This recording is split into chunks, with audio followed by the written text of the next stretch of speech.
Last night, my family and I were eating out together at Cracker Barrel. Love Cracker Barrel.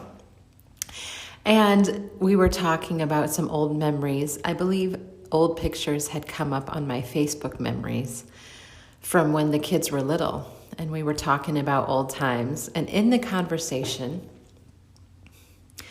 my sons started telling some funny stories, which involved some of the rules that I had when they were little. And looking back, 15 plus years later, I can laugh and say I did have some pretty funny rules of what they could and couldn't do when they were little, especially with my oldest. Can you relate? Being a first-time parent, you're trying to do it right.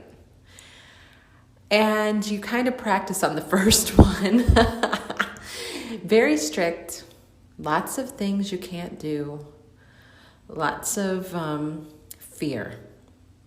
And that's what I was thinking to myself this morning as I was remembering the funny stories we were laughing about at dinner. You so don't want your child to turn out wrong that when you look back, I parented with quite a bit of fear, and I put quite a few silly and not really biblical rules on my kids, especially my oldest, when he was little, out of fear. I just didn't want him to turn out wrong. I just wanted him to be courteous, to be a gentleman, to grow up to be a man. And I still want those things, but with age and experience comes a little wisdom that you really can't get automatically as a young first-time parent.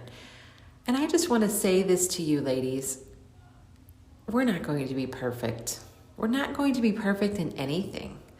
We're not going to be perfect in child rearing, in marriage, in our relationships with our friends. We're not going to be perfect in our Christian walk. And we're going to change through the years as we gain experience and grow closer to the Lord and learn things and meet people that help us. And God is a loving Father who is very patient with us.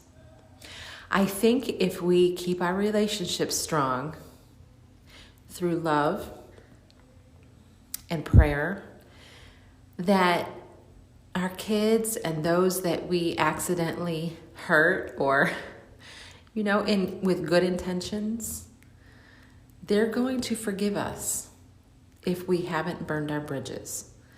So as you're experimenting with parenting and doing the very best you can through prayer, counsel, and trial and error, be kind to yourself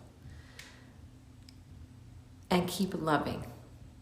Because if we walk in love, as Jesus told us was our purpose here on earth, Ephesians 5:2, my life verse, that's going to solve a multitude of problems that we might create by just being human.